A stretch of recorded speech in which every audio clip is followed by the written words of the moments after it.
Quem pega Deus por parte, na verdade, está pegando Deus por inteiro. E a forma de nós pegarmos Deus não é com duas, com as nossas duas mãos. Nós pegamos Deus com o nosso intelecto, envolvendo o nosso intelecto com a sabedoria infinita de Deus, mesmo que a casquinha da casquinha da casquinha, estamos conectando-nos com Deus por inteiro, porque uma parte do infinito é igualmente infinito, o infinita. Muito bem. Nós estamos agora, terminamos o livro do Bereshit, estamos entrando agora num livro, que é a primeira porção da Torá. Em geral, a primeira porção de cada livro é o nome também do livro, a saber, Bereshit é o nome da primeira porção do primeiro livro e é o nome do primeiro livro. Shemot é o nome da primeira porção do segundo livro e do livro inteiro. E assim sucessivamente, Vaikra, Bamidbar, Dvarim. O nome do livro é Shemot, já vamos chegar lá, mas nós falamos sobre Êxodos. E por que exatamente Êxodos? Êxodo significa, em latim, saída. Para o português surgiu um termo diferente, saída, mas, por exemplo, para o inglês é exit. Exit. Exit vem de êxodos, ou seja, e também o sufixo do grego ex, o contrário de in, né? Ex é para fora, sair, etc., né? Então, na verdade, nós vamos falar um pouquinho sobre a importância desse livro, de Shemot. Curiosamente, a tradução da palavra Shemot não é Êxodos, e sim nomes, mas o ponto central desse livro é a saída do povo de Israel do Egito. É chamado de Yetziat Mitzrayim. Então, já que o ponto central do livro é a saída do Egito, ele foi chamado em outras línguas de Êxodos, porque trata desse assunto central e vai gerar dos outros assuntos. Qual é o povo de Israel ter descido para o Egito? É a mesma ideia da alma humana ter descido nesse mundo. Aliás, existem coincidências no judaísmo. O significado da palavra Mitzray em Egito significa limites, aperto, Mitzray, estreito, vem da palavra tar em hebraico, que é estreito, uma coisa estreita, né? Mitzar é um estreito geográfico, é um estreito, um caminho que passa entre duas montanhas próximas, um estreito, né? Então, Metzarim significa Mitzrayim, são as mesmas letras escritas na mesma ordem da palavra Metzarim, limites.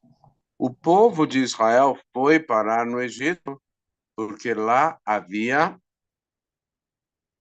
faíscas divinas aprisionadas. O Egito era a fonte maior de todas as nações na época, era a superpotência da época. Todo o antagonismo a Deus surgia no Egito, e o exílio, o mundo, o universo, pelo menos aparentemente, demonstra um antagonismo a Deus. Por exemplo, a palavra olam vem da palavra em hebraico, da semântica Helem, que significa, olam significa universo, e Helem significa ocultamento. Para Deus ter criado o universo, ele se ocultou. Ele diminuiu a revelação de sua presença e assim ele criou o universo. Para quê? Para que o ser humano, criado à imagem e semelhança dele, pudesse ter uma certa autonomia de decisão, diferentemente, por exemplo, dos anjos. Os anjos não têm autonomia alguma, eles não têm livre arbítrio, os anjos, porque e também as almas dos falecidos.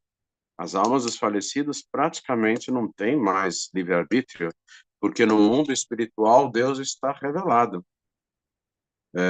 E Deus estando revelado, ninguém quer fazer algo que seja contrário à vontade de Deus.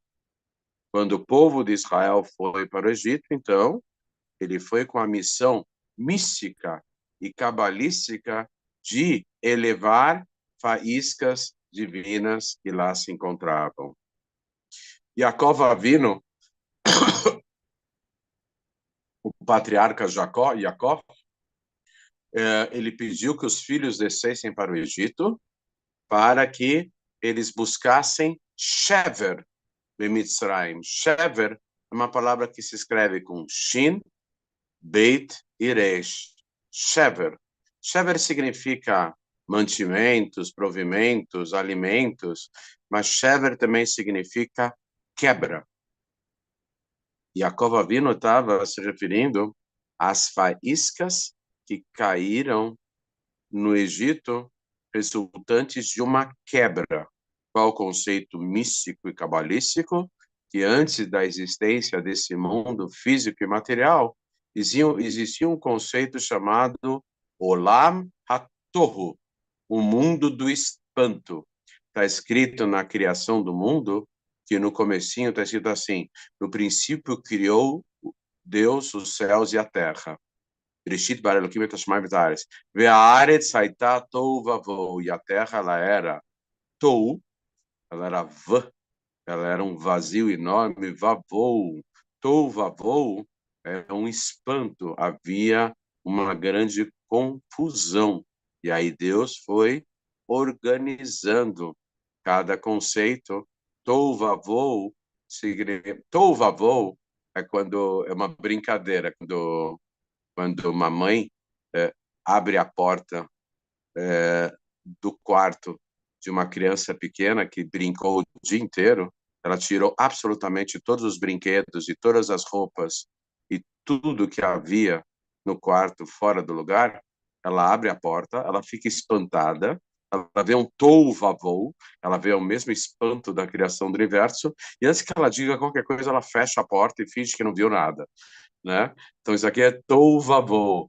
Tohu-vavohu significa, traduzido na mística do judaísmo, muita luz e poucos recipientes para contê-la. Vou repetir. Muita luz e poucos recipientes para contê-la. Nós temos 3 formas de transmissão da energia elétrica em relação à voltagem, também tem a amperagem. Nós temos 110 volts, 220 volts e trifásico. O que acontece se nós colocarmos um aparelho de 110 na tomada de 220 ou no trifásico? Esse aparelho vai estourar, porque o aparelho ele não é adequado para a transmissão de energia com voltagem e amperagem específica que é maior do que a capacidade do próprio aparelho. Ele não está preparado para isso. Então, ele se queima. Então, na verdade, o Lamatou era um conceito de um mundo espiritual antes da criação do universo, antes da criação dos infinitos mundos espirituais. Era uma situação tal que havia muita luz e poucos recipientes para contê-la. O que ocorreu? Os recipientes se quebraram e um resquício dessa luz caiu no planeta Terra, no mundo físico e material. Ah, mas o planeta Terra é só menos que um grão de areia perto do universo inteiro. Então nós temos que recorrer à física quântica. E só pela nossa observação nós podemos mudar o universo inteiro. Nós podemos, com a nossa observação, o nosso pensamento, etc., nós podemos ocasionar, mesmo sem percebermos, podemos ocasionar explosões de fusão e fissão atômicas dentro de estrelas. Só com o nosso observar. O ser humano não tem a mínima ideia do poder do seu pensamento e do seu observar, da sua observação. E hoje em dia, a ciência mais moderna de vanguarda, que é a física quântica, tem uma série de experimentos que nos deixam, entre aspas, né, literalmente de queixo caído. Então, tão surpresos com novos conceitos da ciência, etc. Então, a partir do planeta Terra, nós podemos ter influência sobre todo o universo, porque há uma alma humana é maior que todo o universo. Então, é claro que nós temos o poder sobre o universo inteiro. Muitas vezes entendemos que o nosso corpo nos limita, por isso nós nos sentimos tão pequenos diante de um universo tão maior. Mas a nossa alma está acima dos conceitos de proporção, tamanho, dimensão, espaço, tempo, matéria, energia, etc. Nossa alma está acima de tudo isso. Então, qual foi a grande novidade do Egito para o povo de Israel? Que ele tinha que descer para o Egito, não só descer fisicamente. Israel é um planalto, o Egito é uma planície, então é uma descida física de Israel para o Egito, mas também era uma descida espiritual. O povo de Israel acabou aparentemente se degradando no Egito, ou por meio da escravidão, ou por meio da idolatria, ou por meio de captar todos os costumes estranhos de um povo totalmente hostil à verdadeira espiritualidade. Nós vemos o antagonismo do Egito em relação a Deus, quando Moshe Rabbeinu se apresenta para o Paró, ele fala, eu vim em nome de Deus, que criou os céus e a terra. Aí o Paró, o Midrash fala que ele traz uma lista deusofônica. Alguns anos atrás, havia um conceito chamado lista telefônica, que havia nessa lista o número dos telefones. Mas o faraó do Egito, ele tinha uma lista deusofônica, estou brincando. Na verdade, era o nome de todos os deuses da época, que era uma lista tão comprida que dava um calhamaço, uma brochura bem espessa. E ele falou, eu encontrei todos os deuses aqui, mas esse tal do Deus que criou os céus e a terra, ele não está na lista. Eu não vi ele não na lista. O cara era cínico, cara de pau. Ele sabia da Pode ver. existência de Deus e mesmo assim ele se rebelava em relação a Deus, o faraó, porque ele próprio se considerava, ou pelo menos se apresentava, como uma deidade ou uma divindade, etc, etc. O povo de Israel no Egito foi elevar essas faíscas, e essa, na verdade, é a missão da alma quando entra no corpo. A alma que é proveniente dos mundos adimensionais, que estão acima do espaço, do tempo, da matéria e da energia, a alma ela é zipada, ela é compactada, ela é totalmente achatada para entrar no corpinho de uma criança. Então, é um super ocultamento da luz maior da alma.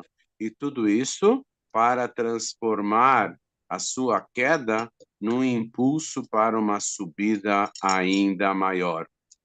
Eu costumo brincar que os maiores sábios da nossa geração é a molecada que anda de skate. E ainda tem o skate competitivo, não sei se é profissional, esporte, etc., que a pista do skate é um meio cano.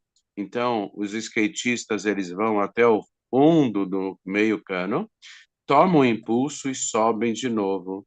Exatamente essa é a ideia da nossa vinda para esse mundo. E essa foi a ideia do povo de Israel descer para o Egito.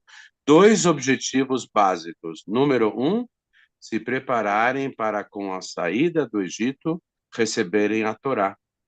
Mas ainda não é definitivo o objetivo de terem descido no Egito. Lembrando que o Egito é a fonte de todos os exílios e a saída do Egito, o Êxodos, é a fonte de todas as redenções. Quando Yaakov Avinu falou Shever, ele estava se referindo à quebra das Nitzotzot, das faíscas que caíram particularmente no Egito. Há 288 faíscas, e o povo de Israel conseguiu elevar 202 faíscas no Egito, e nós estamos levando mais de 3.300 anos para elevarmos as 86 faíscas restantes, porque, na verdade, com a decadência espiritual e o maior ocultamento de Deus no mundo, o desafio, apesar de ser menor, se tornou mais importante. Menor em quantidade, mas maior o desafio em importância. Menos faíscas, mas faíscas mais difíceis de ser elevadas por conta da decadência espiritual das gerações e do ocultamento de Deus do mundo. Muito bem. O primeiro passo para elevarem as faíscas do Egito era chegarem até o Monte Sinai. Por quê? Porque o Monte Sinai, Deus se revelou no cume do monte. O autor da obra se revelou dentro da obra. Foi a primeira vez que Deus se revelou.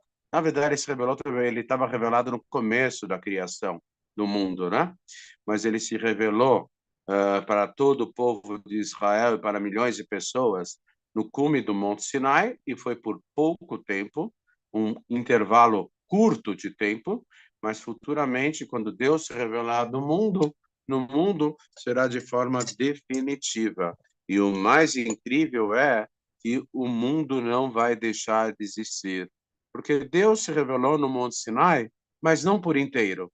Porque se Deus tivesse se revelado por inteiro, ou seja, com a intensidade total dele, o universo inteiro, o mundo e o universo inteiro, os infinitos mundos espirituais, teriam simplesmente desaparecido, porque seriam ofuscados pela luz irradiante de Deus, radiante de Deus. Muito bem. Futuramente vai ocorrer um paradoxo, mas Deus é infinito e ele controla totalmente até os paradoxos. Deus vai se revelar no universo e o universo não vai desaparecer diante da revelação de Deus. Então, o primeiro passo como objetivo dos judeus terem passado pelo Egito é a saída do Egito e se prepararem para receber a Torá. O que, na verdade, em suma, é a Torá? O que, na essência, é a Torá? É a apresentação das 613 mitzvot, preceitos bíblicos, e também das 7 leis universais dos Bnei Noach, que são a forma de conexão com Deus e a forma de revelar Deus nesse mundo, justamente por meio de praticarmos cada um desses preceitos. Nem todos os preceitos são lógicos, são facilmente compreensíveis, nem todos os preceitos agradam o nosso raciocínio ordenado, etc. Mesmo assim, como desafio, Deus revestiu a sua vontade infinita nesses preceitos, e com o aprofundamento do estudo da Torá, cada vez mais o estudioso se familiariza com aspectos ocultos de cada preceito, entendendo cada vez melhor como ele é no mundo espiritual e como ele pode revelar a vontade infinita de Deus. Então, a Torá, ela foi o primeiro objetivo dos judeus terem saído do Egito após elevarem 202 faíscas lá do Egito, mas ainda não é objetivo definitivo. É um meio objetivo. É um objetivo pequeno, aparentemente, como meio de se chegar num objetivo maior. Deus se revelou temporariamente, por pouco tempo, no cume do Monte Sinai. E lá ele apresentou a Torá. Mas o objetivo maior é o trabalho do povo de Israel e, por extensão, todos os monoteístas, de elevarem as faíscas que estão aprisionadas nesse mundo e, ao mesmo tempo, prepararem o mundo para servir de moradia para a revelação de Deus. Quando um judeu, por meio da prática do judaísmo, das 613 mitzvot da Torá, ele consegue vivenciar esses preceitos.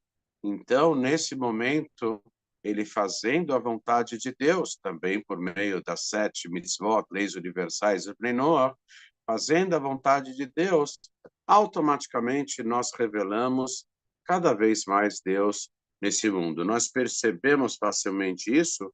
Não é tão fácil percebermos. É um processo que ocorre mais no nível espiritual. E conforme as palavras do Rebbe, o mundo, o planeta, a humanidade já estão preparados para a redenção, porque, na verdade, os méritos foram se acumulando em cada geração e o nosso livre-arbítrio hoje em dia é muito pequeno, porque nós sofremos pesadamente a influência das circunstâncias da vida, que acabam moldando e modelando a nossa personalidade, a nossa forma de pensar, a nossa forma de falar e a nossa forma de agir. Então, o que sobra em termos de autonomia para operarmos nesse mundo é muito pouco. São detalhes, meros detalhes. E toda expectativa divina está centrada nesses detalhes. Então, na verdade, lá no Egito, o povo de Israel foi, com a sua presença, elevar espiritualmente aquele local que era totalmente impuro, baixo, onde havia um grande ocultamento de Deus. Então, o povo de Israel passou por lá para resgatar essa espiritualidade toda. E então, como eu falei, o Egito, Mitzrayim, é a fonte de todos os exílios, e a saída do Egito é a fonte de todas as redenções.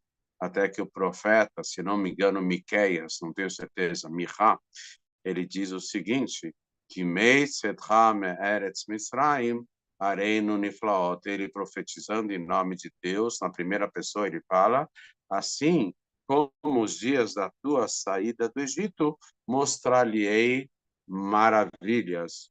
Ou seja, que os milagres da redenção vão ser considerados milagres em relação aos milagres lá do Egito, que vão se tornar milagres menores, porque o impacto e a extensão dos milagres que vamos presenciar na última e definitiva redenção quase que não tem parâmetro de comparação, quase tem parâmetro, mas é bem pouquinho parâmetro de comparação com os milagres do Egito, que se lá eles foram chamados de Nissim, de milagres, aqui na última redenção eles são chamados de Niflaot, maravilhas.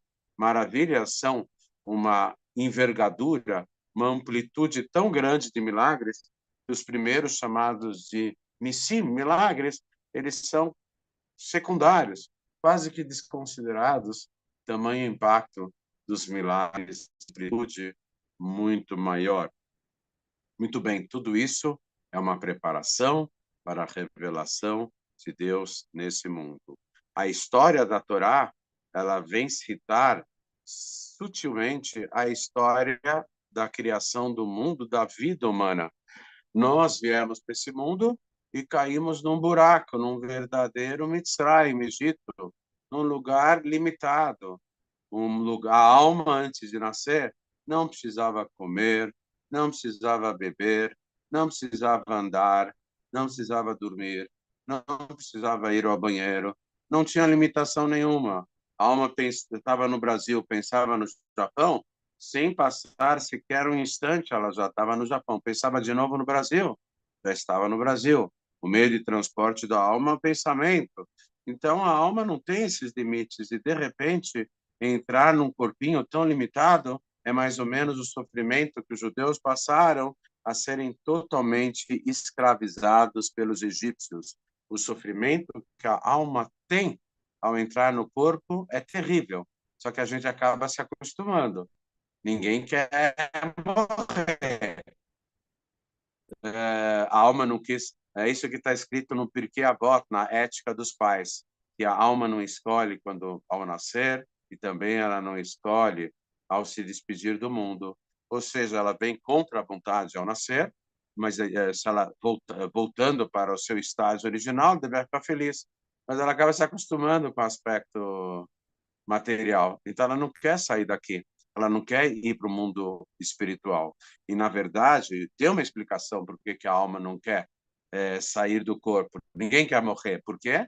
Porque, no fundo, no fundo, no fundo, na essência da alma, ela sabe que o objetivo maior dela não está no mundo espiritual. O objetivo maior dela está aqui, nesse mundo, com a ressurreição, com a volta dos nossos entes queridos, quando futuramente não será o corpo que se alimentará, será vivificado pela alma. Ao contrário, a alma ela conseguirá absorver, irmos da nossa limitação, como operando o físico e o material. O povo de Israel lá no Egito, particularmente duas tribos que não foram escravizadas, que foi a tribo de Levi e a tribo de Issachar, por meio do estudo da Torá e da prática das mitzvot, mesmo antes das mitzvot oficialmente terem sido dadas, mesmo antes de oficialmente a Torá ter sido presenteada ou outorgada. Então, na verdade, Hashem possibilitou com que os judeus pudessem, lá no Egito, elevar as faíscas divinas, as faíscas sagradas. No começo da criação do mundo está escrito assim: no Bereshit bara Elohim, no princípio criou Deus os céus e a terra. E a terra, Ve'aretz haitá tohu vavou, e a terra ela era vazia e confusa.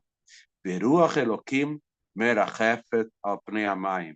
O Espírito de Deus paira sobre a face das águas. A palavra paira é merachefet.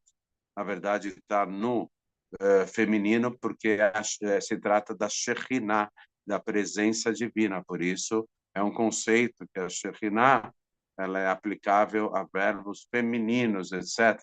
Veruach Elohim merachefet, também Ruach, o espírito. Paira, merachefet, segundo a mística do judaísmo, segundo a Kabbalah, segundo a mística do judaísmo, é formada por três palavrinhas. Reish, Pei, Het, Met. 288 mortas, 288 faíscas caíram da santidade e morreram se envolvendo no mundo impuro, físico e material, morreram, entre aspas, não se tornando impuras, mas ficando aprisionadas no campo da impureza, no mundo físico e material. Por isso, através do nosso trabalho, da nossa atuação, nós elevamos essas faíscas ao nível espiritual superior. E é isso exatamente que os judeus começaram a fazer no Egito, e depois da destruição do segundo templo, que houve a última das Galuyot, o último dos exílios, são 4 os gigantescos exílios. O primeiro é o exílio do Egito, o segundo é o exílio da Babilônia, o terceiro exílio é o exílio da Grécia, esse sutil, porque foi dentro de casa. E o quarto, último e mais comprido e mais amargo é o exílio de Roma, dos romanos, o exílio de Roma, que até hoje o povo de Israel e, por extensão, o mundo inteiro está amargando nesse exílio, que é o exílio do materialismo, do secularismo, do antagonismo a Deus, que está sendo aos pouquinhos quebrado e anulado. E essa é a maior prova de que nós estamos exatamente Edom, Galut Edom, exatamente, como foi lembrado também chamado de Romi, é o exílio de Edom. Edom, ele é o neto de Esaf, mas que deu origem aos povos que deram origem aos romanos. Então, os romanos são descendentes de Edom e são descendentes de Esaf. E o cristianismo, na sua maior vertente, que é o catolicismo apostólico romano, é a continuação do Império Romano. A figura do sumo pontificado no Vaticano, que não passa de um quarteirão lá em Roma, na verdade é a continuidade dos imperadores romanos. E realmente essa religião dominou o mundo durante séculos a fio, até milênios, com a força da espada, assim como fizeram os imperadores romanos, etc. E toda essa ideia de exílio é um antagonismo a Deus, mas dentro do antagonismo é que surge a luz maior. E esse é um princípio da filosofia racídica, que diz o seguinte: a vantagem da luz é o contraste com a escuridão. Um fósforo, a chama de um fósforo aceso, à plena luz do dia, de um sol radiante do meio-dia, nós mal conseguimos, com a nossa visão, discernir e visualizar a pequena chama do fósforo. Mas essa mesma chama acesa no breu, na escuridão de um quarto fechado, ou de uma noite sem luar, longe de lâmpadas elétricas, etc., aquele breu total, ele faz um contraste com a chamazinha do fósforo, que a gente pode apreciar a luz irradiante que vem do pequeno fogozinho da chama acesa de um palito de madeira do fósforo. Ou seja, a vantagem da luz é o contraste com a escuridão. A vantagem do bem é o contraste com o mal. A vantagem do mundo da revelação, de Deus totalmente revelado, é o contraste com o ocultamento de Deus, a criação do mundo físico e material. A vantagem da redenção é se alcançar a missão maior de se elevar o exílio, é o contraste com o exílio. A luz surgida dentro da escuridão. Uma semente de uma fruta, ela tem um potencial incrível, mas ela não consegue se superar a não ser que ela seja enterrada, colocada, escondida dentro do chão. E o que acontece com a semente quando ela está dentro do chão? Ela começa a secar, ela começa a apodrecer e, através desse processo, ela começa a germinar. Ela tem que ser escondida, ela tem que ser anulada. O chão é o nível mais anulado que tem materialmente, porque todo mundo pisa nele e pisa nele sem perceber. E a semente é colocada num nível abaixo do chão, e ainda escondida, oculta, escondida dos olhos de todo mundo. E é lá que ela vai se desfazer, e é lá que ela vai apodrecer, e é lá que ela vai germinar, fazer surgir um cabinho que vem num caule, numa planta, que vai virar uma árvore, que vai dar fruto com tantas outras sementes. Há a necessidade da alma ser colocada nesse mundo, que esse mundo, comparativamente ao mundo espiritual, é equivalente ao lugar onde é colocada a semente, escondida debaixo da terra, totalmente anulada. As pessoas se esquecem da semente, principalmente quando foi plantada, ela foi jogada, deixada lá para um pássaro, etc. As pessoas nem percebem que ela está se metamorfoseando, ela está se transformando debaixo da terra. E ela vem à tona, ela começa a formar um caule, esse caule, ele sai da terra. Sai da terra significa Yetziat Mitzrayim, sair do Egito. Abraão, o primeiro judeu, que é, na verdade, o progenitor e a alma geral de todo o povo de Israel, ele teve que sair do buraco onde ele estava, chamado de Ur-Kasdim. Similarmente, seus descendentes tiveram que sair do Egito. E os judeus e os monoteístas e todas as almas sensíveis com a dinâmica espiritual empreendida por elas, há um movimento de sair do seu nível mais baixo ao galgar, ao alcançar um nível de espiritualidade superior. Essa dinâmica se chama êxodos. Essa dinâmica se chama sair de um lugar mais apertado e alcançar um lugar mais abrangente, mais largo, um lugar mais pleno. E essa é a ideia também do toque do shofar. O shofar, ele começa de um lado, na ponta dele, quando nós soamos o som, né?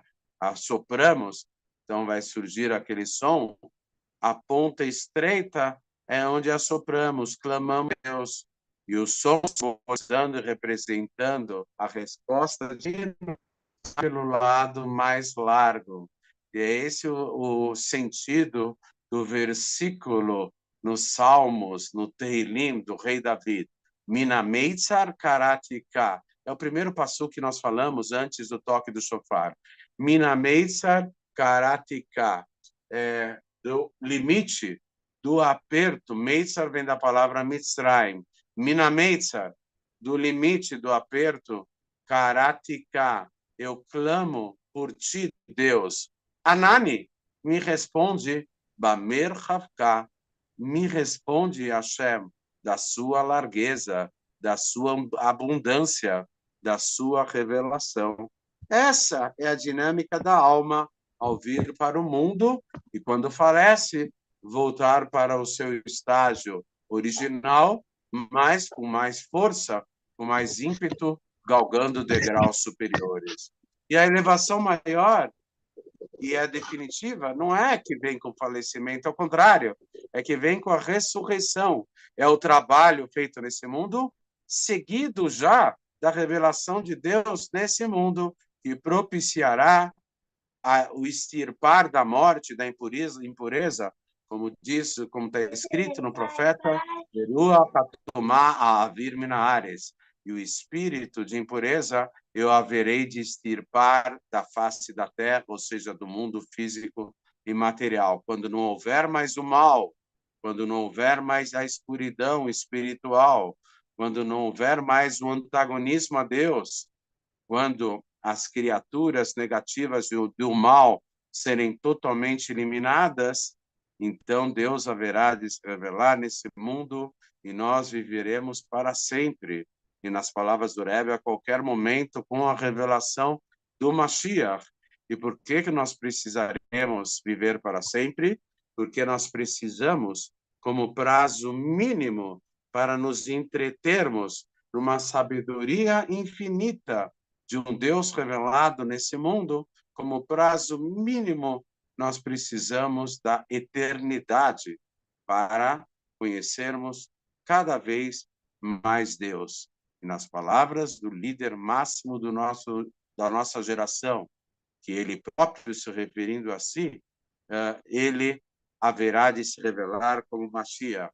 E nas palavras dele, isso deverá ocorrer a nossa geração, de imediato, prontamente, o mais rapidamente possível em nossos dias, a qualquer momento, e a qualquer momento mesmo, se Deus quiser. Amém. Nós vamos agora abrir o nosso espaço tradicional para que possam fazer perguntas, todos os presentes, e na medida das possibilidades, nós procuraremos esclarecê-las. Por gentileza, com vocês, a palavra. Rav, tudo bem? Tudo bem, Luciano, graças a Deus. E você, tudo jóia? Meu Deus. Então, Rav, que prazer Jonas. estar falando Sim. agora. O senhor disse que no Egito existiam algumas faíscas de santidade, né? Alguns resquícios do Eterno.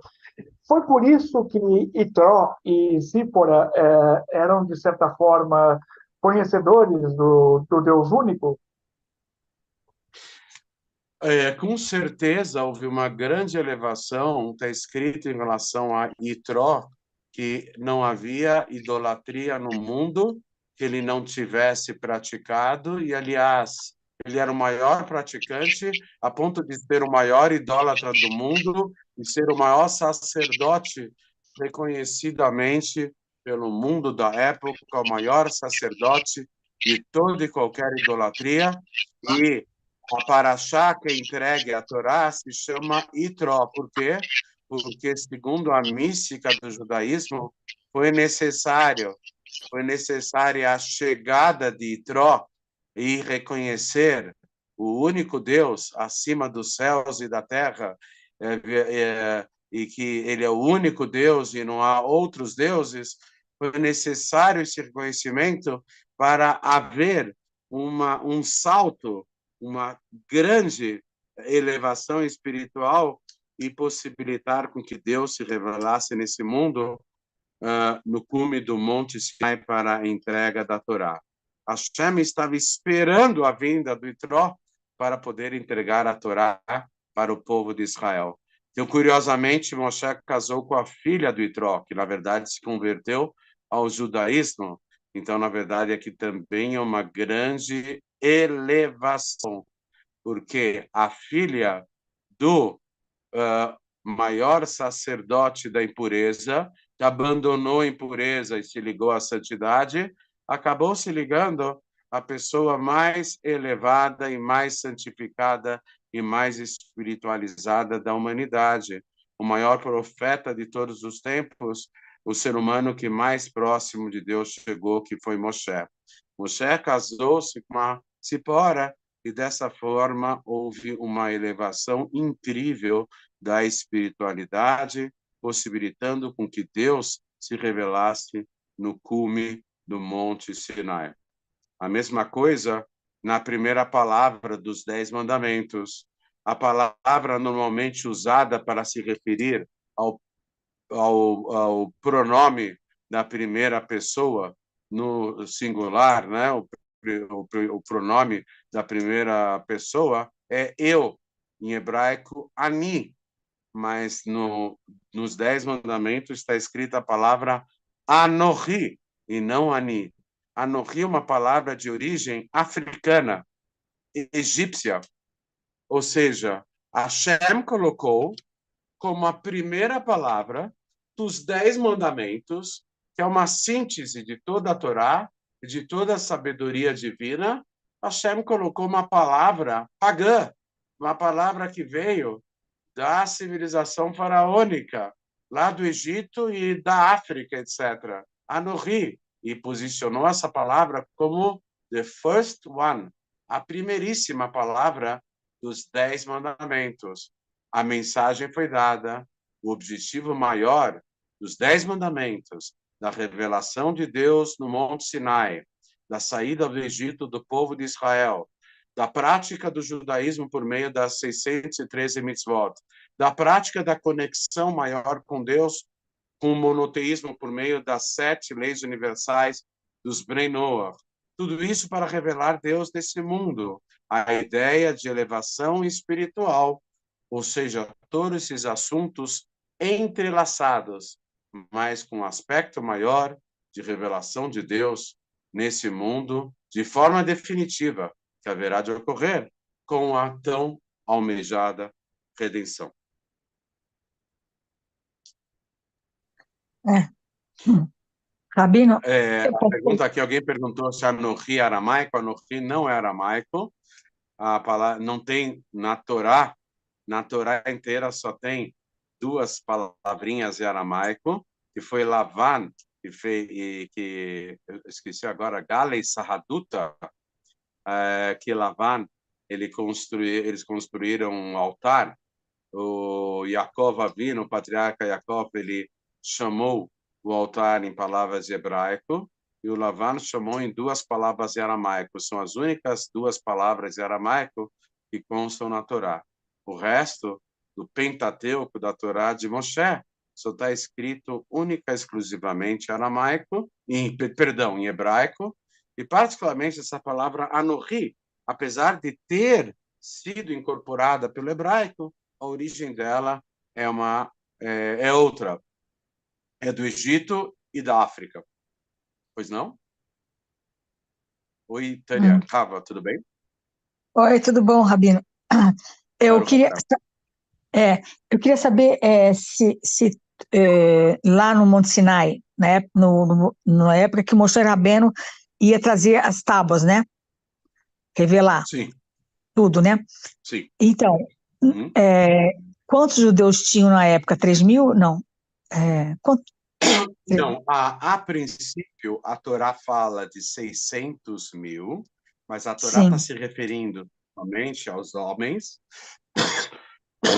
da idade de 20, de 20 a 60, 30 a anos, né? 60 anos, Ah, de 20 a 60 anos, fora a tribo de Levi, fora as mulheres, fora os que tinham menos que 20 anos e fora as pessoas que tinham mais que 60 anos. Eu tenho 60 e poucos anos, então eu não seria computado nesses 600 mil, né?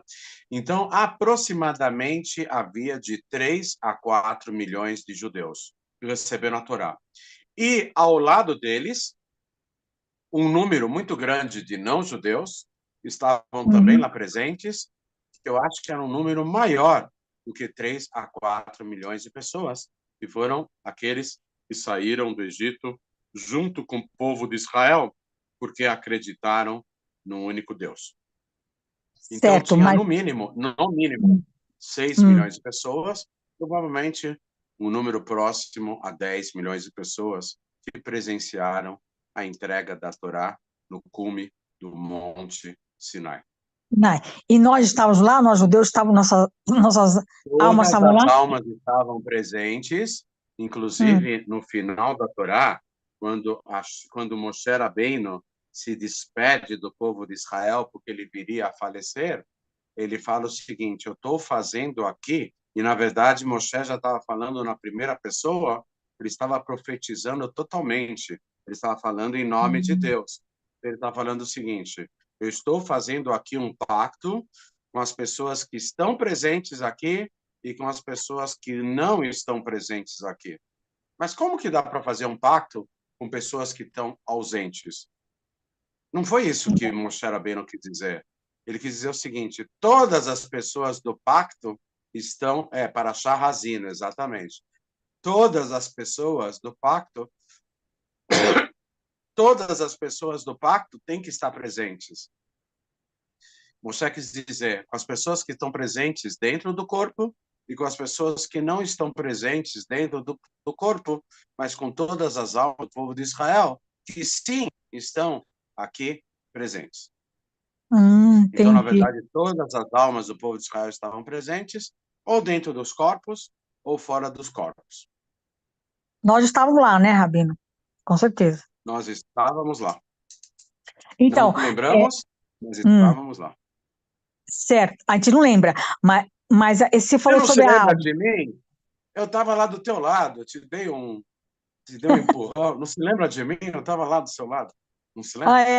Para me acordar, eu estava dormindo. Aquele chato que passou lá, Hum. caiu, quase caiu em cima de você, levou um tropeço. Era eu. Ah, eu pensei que estivesse dançando, dançando.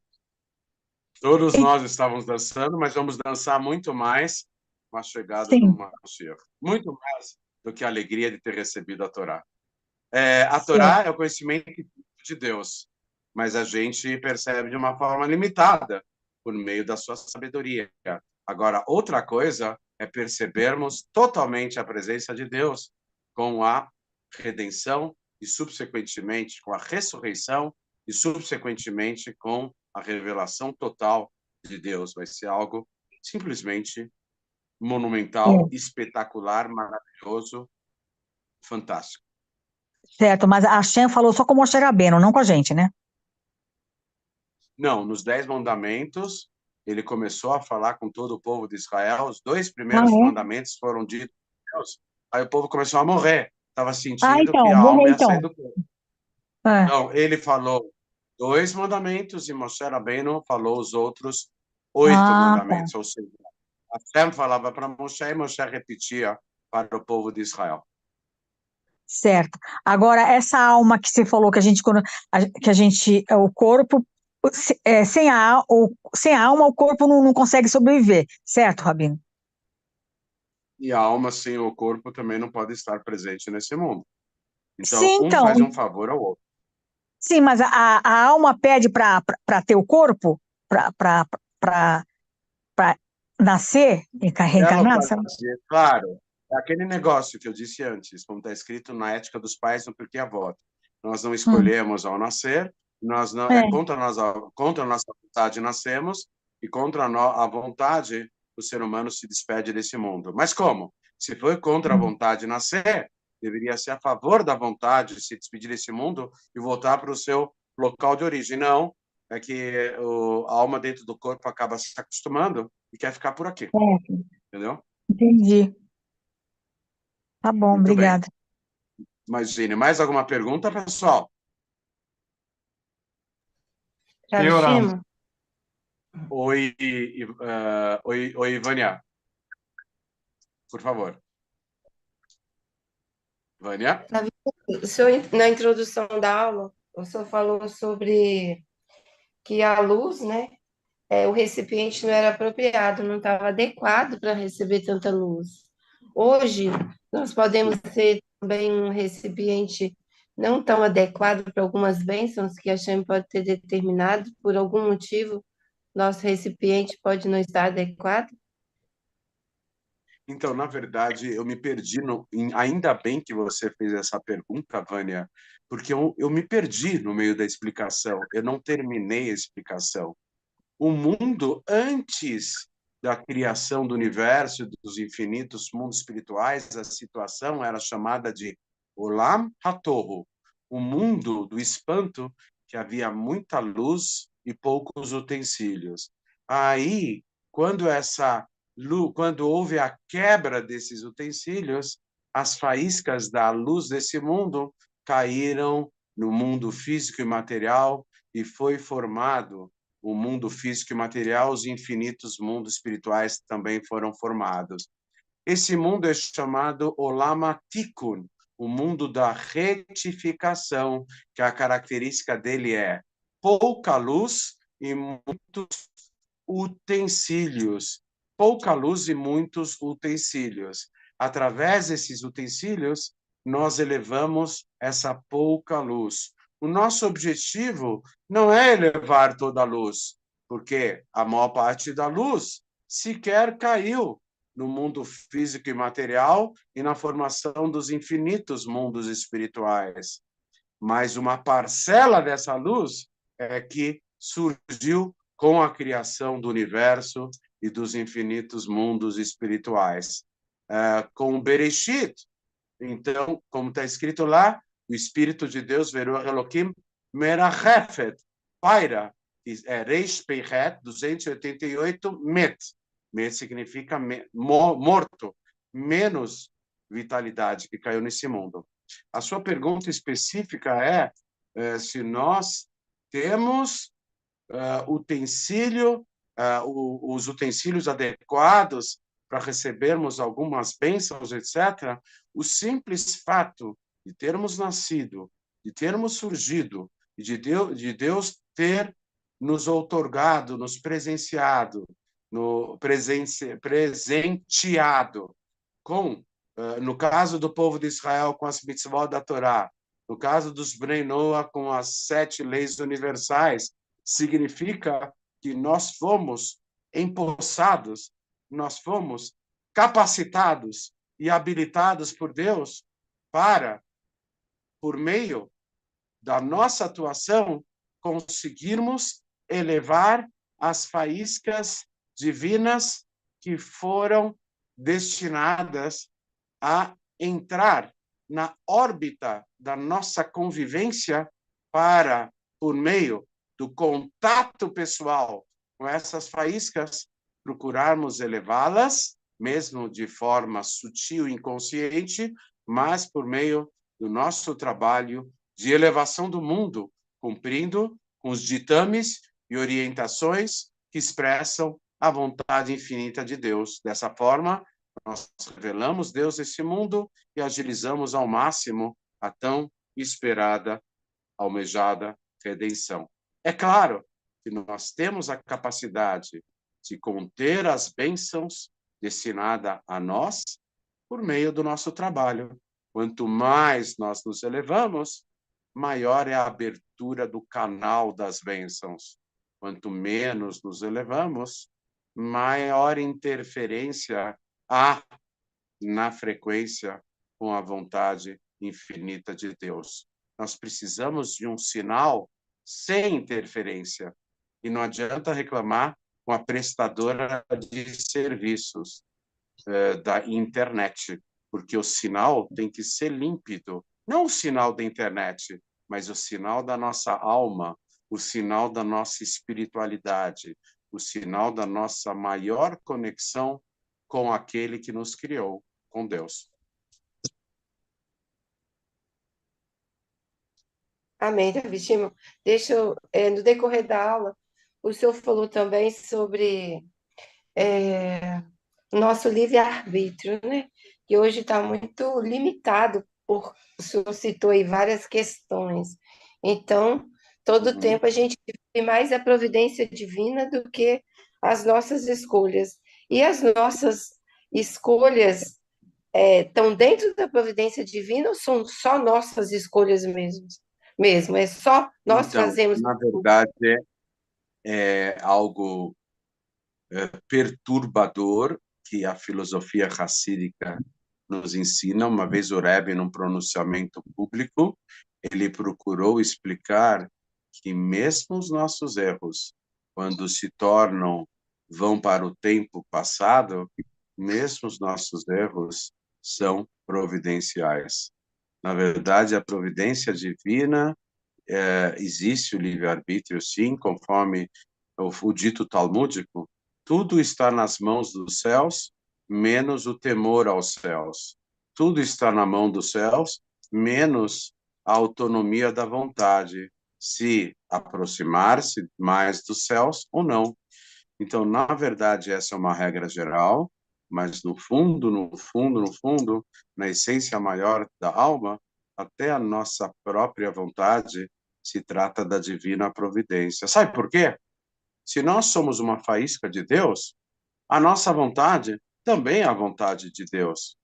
E mesmo os nossos erros, por algum motivo espiritual, também fazem parte de um sistema maior, principalmente quando nós fazemos o arrependimento e o retorno a Deus, e transformamos os nossos erros, os nossos desacertos em acertos, transformamos escuridão em luz.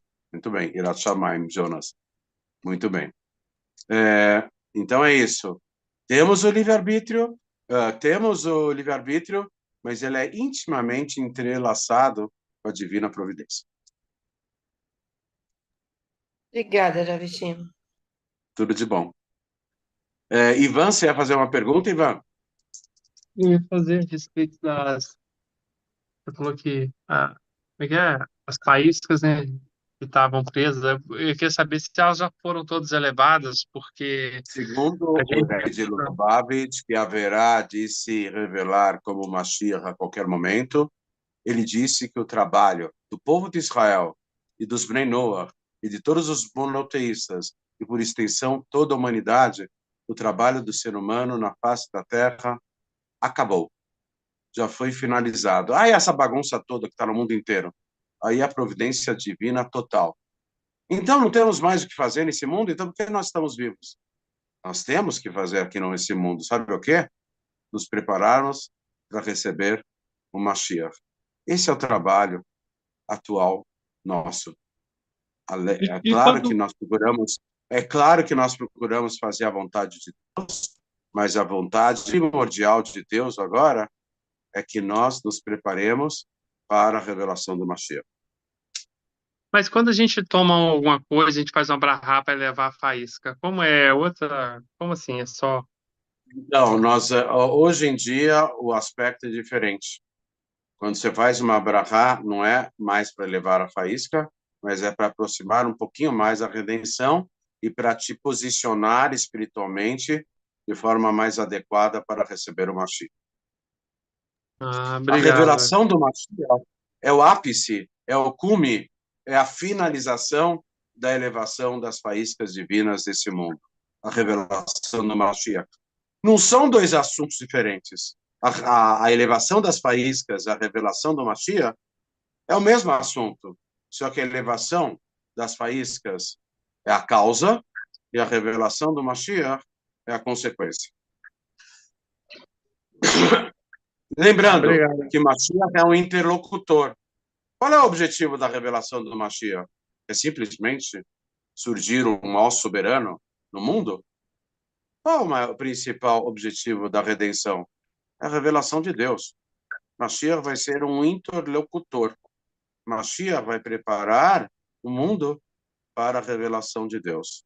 Um Deus que não tem cara, que não tem corpo, que nunca nasceu, que nunca morreu. Esse Deus que nós vamos ter uma percepção muito maior dele futuramente, mesmo que ele não tenha forma alguma. Esse Deus vai se revelar logo em seguida a revelação do Mashiach. O Mashiach vai abrir alas, ele vai descortinar uma nova era, na qual haverá de se revelar totalmente a presença divina nesse mundo. Muito obrigado, Elohim.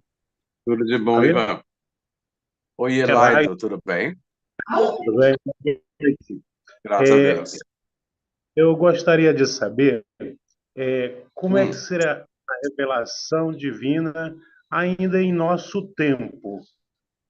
Qual o tempo que se refere? É porque a gente escuta há muito tempo.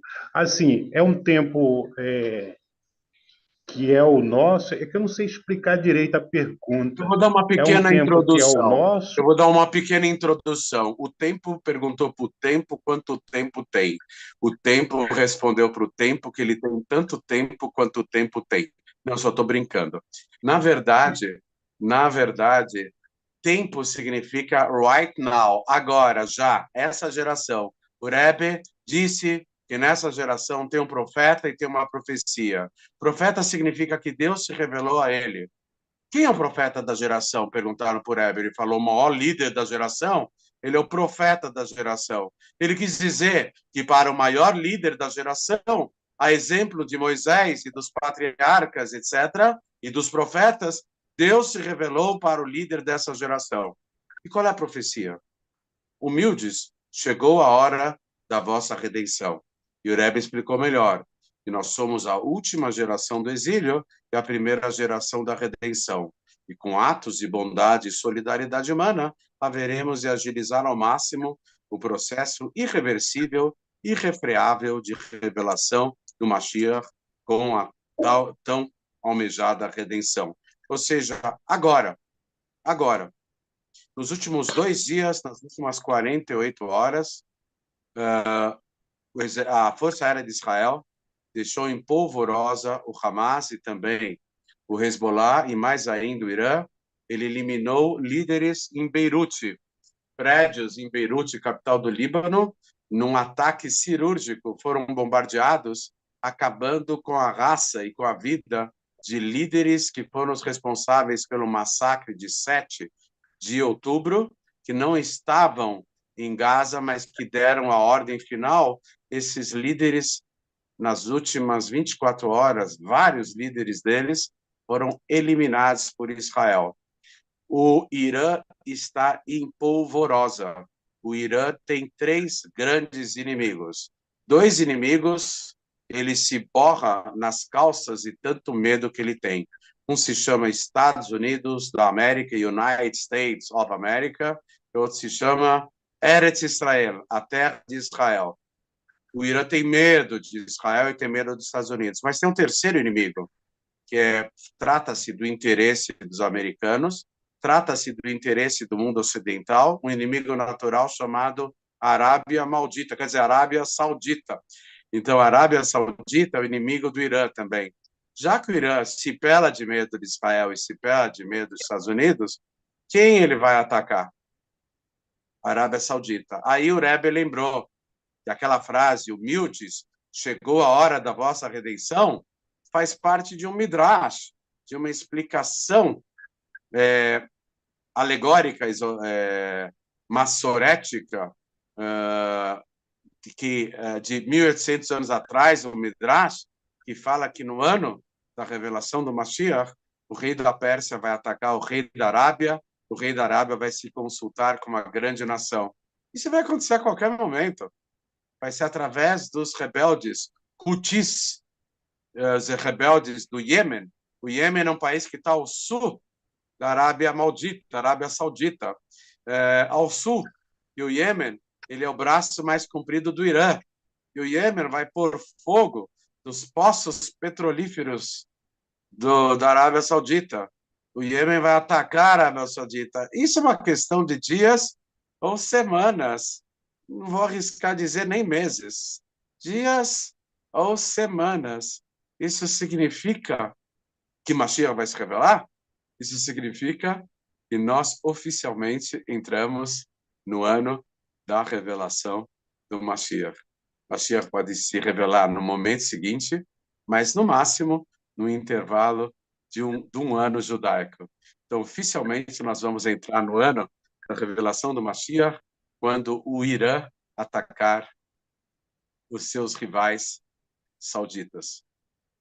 Isso vai acontecer a qualquer momento. Israel está destruindo as lideranças do terrorismo, destruindo com ataques cirúrgicos. Israel vai atrás de todos aqueles que propiciaram o massacre de 7 de outubro, naquele Shmini Atzeret Simchat Torah, naquele Shabat, 1.200 judeus mortos da pior forma possível. Os inimigos, os autores, têm alguns bilionários entre o Catar e a Turquia. Israel, o serviço secreto de Israel, vai atrás de cada um deles. E a frase clássica do serviço secreto de Israel é o seguinte, eles falam o seguinte: nós não temos pressa, nós vamos escolher o momento certo e o local certo para eliminarmos um por um todos aqueles que tramaram a morte horrenda, horrível de 1.200 sacrifícios humanos, 1.200 korbanot, como se fala, judeus entre homens e mulheres que foram mortos da pior forma possível. Esses terroristas pegaram mulheres e cravaram inúmeros pregos entre as pernas delas, nas virilhas. Muitos soldados femininos levaram bala por baixo, pelos seus órgãos íntimos. As mulheres foram mortas e foram esfaceladas e rasgadas e queimadas vivas, depois estupradas inúmeras vezes. Crianças foram carbonizadas vivas, além de decapitadas, crianças de colo. O que eles fizeram, nem os animais fazem. Isso é Amalek. E Amalek ser destruído, o que Israel está fazendo agora, faz parte do trabalho. Quem vai finalizar esse trabalho vai ser o próprio Mashiach. A qualquer momento, se Deus quiser. Nós já estamos entrando no ano da revelação do Mashiach. Resta a nós fazermos o quê? Pularmos de alegria. Quando o Mashiach se revelar, a portela, o salgueiro, a mangueira, a beija-flor, a mocidade independente, todas as escolas de samba do Rio de Janeiro e de todos as 5.560 municípios brasileiros, todas as escolas de samba não vão mais dançar no carnaval, vão usar o potencial total de dança deles para comemorarem a revelação do Mashiach. É claro, homens e mulheres vestidos adequadamente e de forma separada. Nós vamos ver a beija-flor e a mangueira, homens de um lado, mulheres do outro, vestidos adequadamente na revelação do Mashiach. Entendi. Obrigado. Rabino, Shalom, Rabino, Rabino. eu Sim. acho que o Hamas que fizeram com as mulheres e os homens, então, o corpo do judeu, ele não tem que ser preservado, porque a gente não pode. Vamos entender tudo isso que aconteceu, nós vamos entender quando Hashem se revelar no mundo, Hashem vai revelar exatamente o motivo de todo o sofrimento passado no mundo por todas as pessoas, desde que o mundo é mundo, desde que o mundo foi criado. Nós vamos entender absolutamente tudo. E para o Hamas, nós vamos usar o termo em espanhol, Hamas. O que é Hamas em espanhol? É jamais. Jamais. Hamas. Então, para o Hamas, nós temos como resposta o Hamas em espanhol. Jamais. Hamas. Nunca mais. Certo. Tá, obrigada. Shalom, Vamos boa entender noite. tudinho. Boa noite, tudo Boa bem, noite. Yasmini? Tudo Tudo jóia? bem? Tudo Baruch bem, senhor Hashem. Rabino. Baruch Hashem, qual o nome do senhor? O meu nome em hebraico é Shimon Brandt. Em português, pasmem, é Sidney. Senhor Sidney. Desculpa, Pode me eu chamar queria... de Shimon. Pode me chamar de Shimon. Shimon. Shimon. Isso. Isso. Eu tenho uma pergunta para fazer que vai fugir o contexto. Pode? Por gentileza, claro. É porque eu estou precisando muito de um conselho de um rabino. Por Porque favor. depois que... Primeiro que eu vou falar uma bomba, né? Eu já desconfiava há um bom Espera um tempo. pouquinho, na bomba. Deixa eu me proteger, espera um pouquinho. Pode falar. Eu já desconfiava há um bom tempo, mas tem um Summerman na minha família que me Pode ameaçou falar. de morte. O senhor está ouvindo? Não. Ó, na verdade, aqui a aula é um local mais assim público, né? Mas vamos, tá bom. Já que você tomou a iniciativa, não se preocupe com ameaças. Você tem que só tomar as devidas providências. De cada 10 mulheres no Brasil, 10 são ameaçadas, em geral, pelos companheiros que acabam frustrados e acabam jogando as suas frustrações. É muito comum mulheres serem ameaçadas no Brasil. Então, a primeira providência é mudar de local, pedir, fazer queixa na polícia, fazer o BO, tem a delegacia da mulher, pedir proteção policial, ir para a casa da mãe, do pai, da tia, da avó, da vizinha, mudar de bairro, mudar de cidade, ficar longe até a providência de uma liminar do juiz, mantendo distância, etc. Ninguém, isso aqui é crime. Ameaçar uma pessoa, ameaçar outra de morte é crime. Então, Não, você não se assuste. Hã? mas é um Summerman. Ele é um Summerman, casado com minha tia. Ele é um É casado com a Summerman. sua tia? Então, por Isso. favor, daquela lista toda que eu falei para você se mudar, você pode se mudar para casa da sua avó, do vizinho, da mãe, do pai, mas não vai mudar para casa da sua tia, porque está lá o E Summerman. aí, Tá bom.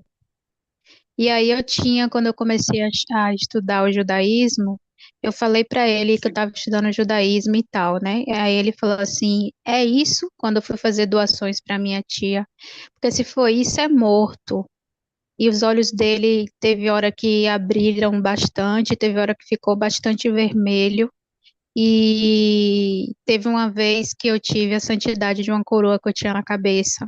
Que nós, quando estudamos o noético, tem um pouquinho de luz às vezes, né? E aí ele Nós temos muita sugou. luz. Nem sempre é visível. Nem sempre nossa luz é visível, mas temos muita luz.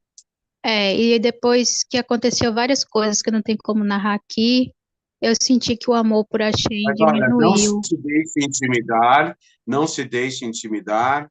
Infelizmente, muitas religiões aqui no Brasil, é claro que existe o aspecto espiritual negativo, mas o que Isso. tem de maluco, as igrejas, os templos, eles têm um ímã, um enorme E depois, magnético. e de- Eles depois disso, atraem todos os psicopatas, esquizofrênicos, paranoicos, maníacos, todos os birutas. Essas religiões que são radicais são um prato cheio para a birutice, para a esquizofrenia, para a demência, para o desequilíbrio mental deles. Então, quando um cara fica meio assustador, das duas, uma, ou porque realmente baixou o santo, ou baixou o espírito maligno, coisa e tal. Estou brincando. A gente não dá muita bola para isso. Pode até ocorrer, mas o que vem de baixo não nos atinge, né? Frase dito popular brasileiro. Mas, em geral, são acessos de histeria, eles são classificados no estudo aprofundado da psiquiatria, tá? Um prato cheio para as clínicas psiquiátricas e para os manicômios judiciários. Então, não se deixe intimidar. Se o marido da sua tia faz isso com você, mantenha distância e categoria. Você fica na sua, ele fica na dele. E fica o dito pelo não dito. Ele gosta de falar coisas impactantes, entra por um ouvido, sai pelo outro. O que vem de baixo não nos atinge, sai fora, é simplesmente. isso. E Se não eu dá a te mínima contar bola. que teve uma vez que eu ouvi a consciência dele falando assim, desgraça, porque eu estava estudando judaísmo num tom de voz totalmente diferente. O dito não quer dizer nada. Não quer E me dizer ameaçou nada. de morte. A consciência dele se aproximou de mim. E Não, depois então, disso eu comecei a ouvir vozes. ele te ameaçou de morte na sua visão ou ele falou claramente algum A termo? consciência dele, porque eu estava estudando com o Rabino Avraham Ramovitz. E Sim, conheço. eu não fui autoanulada com no noético, entendeu? Não. E depois disso, que eu não fui autoanulada, e aí deu para acontecer isso comigo, Autoanulado. Então, deixa eu para explicar. Hashem. Autoanulação não é uma ação que se esgota em si mesma. Autoanulação é um processo contínuo e crescente, nunca o suficiente para nos autoanularmos perante Deus. Quando nós fazemos a vontade de Deus, a nossa vontade é anulada perante a vontade dele. Então, é um processo crescente e contínuo. Então, não é simplesmente autoanular-se, né? Não é uma atitude que acabou por aí e acabou, tá? Então, não fiquem preocupados. Fique longe das influências negativas. A forma de nós combatermos a escuridão é irradiando luz. Não se preocupe com a escuridão. Se preocupe Certo. em irradiar cada vez mais luz, porque quanto mais luz houver, tanto menos escuridão enfrentaremos. A escuridão desaparecerá diante da irradiação da luz. Tá bom? Tá, Agora eu vou te pedir um favorzinho. Maiores dúvidas e assuntos mais específicos, nós então temos o particular, o privado, é só me mandar uma mensagem do WhatsApp. Eu não sei se vai ser o Shimon ou se vai ser o Sidney que vai responder. Estou brincando, vai ser a mesma pessoa. Mas é só entrar em contato que, na medida das possibilidades, vamos tentar ajudar a você própria, resolver os seus problemas. Tá bom? muito obrigada, senhor Shima. Eu entro em Tudo de contato com bom, o senhor felicidade. no WhatsApp. Tá bom, Tudo de bom. perfeito. E para você também. Amém. Mais uma Obrigada. pergunta, pessoal? Oi, pessoal, Muito bem. shalom, boa noite. Oi, Malu, tudo bem?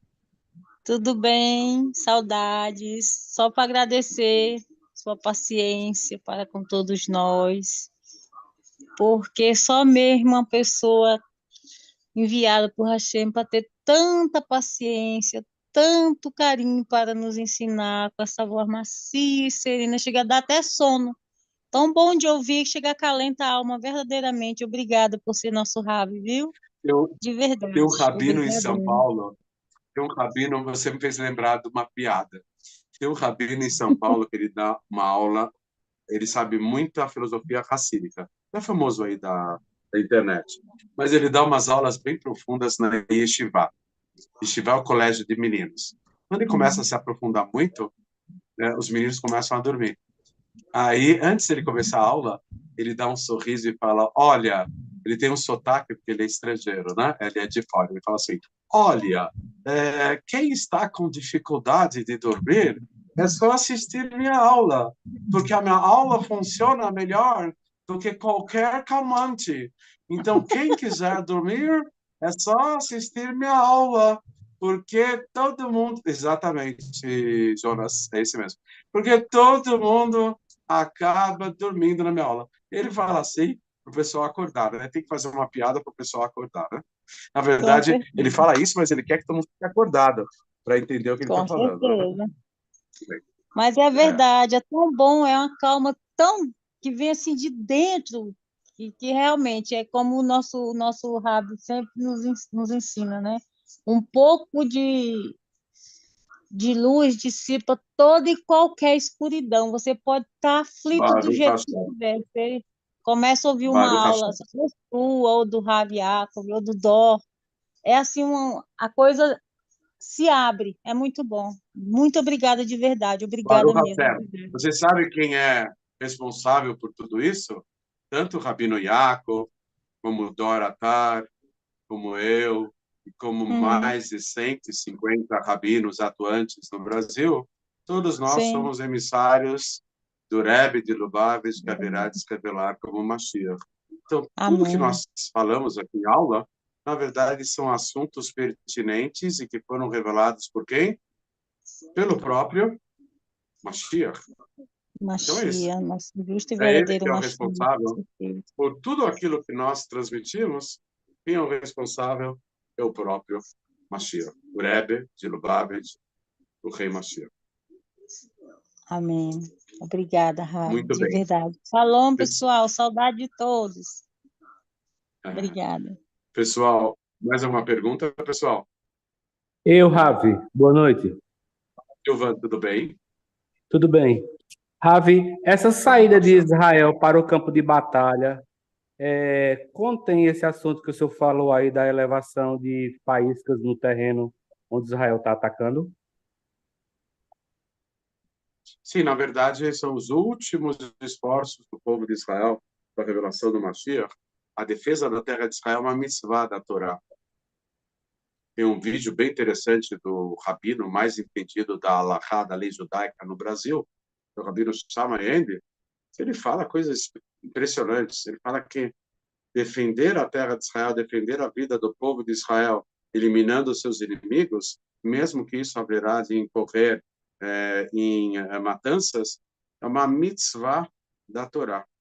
Cada soldado de Israel eliminar terroristas do Hamas é uma mitzvah da Torá. Eles estão atendendo o desejo divino. Nós não entendemos por que o Hamas, Amalek, ele só pode ser elevado sendo quebrado, mas é uma mitzvah da Torá. Esse aqui é o último esforço que se está revelando no plano físico para a revelação do Mashiach. O último esforço agora na defesa da terra de Israel. Mas logo em seguida, o Rebbe se revelando é outra situação, outra consideração. Vamos aguardar a qualquer momento. Amém. Amém. Amém. Mais uma pergunta, pessoal? Muito bem, pessoal.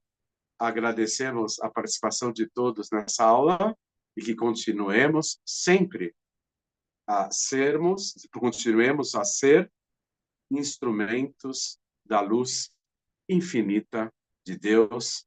Amém. Até a próxima, se Deus quiser. Uma boa noite. Amém. Boa noite, Obrigada. Ravi. Boa noite. Amém. Obrigada. Shalom, pessoal. Boa noite. Shalom, pessoal. Boa noite. Vamos a Boa todos. noite. Toda Rabá, muito obrigado por tudo. Baruch,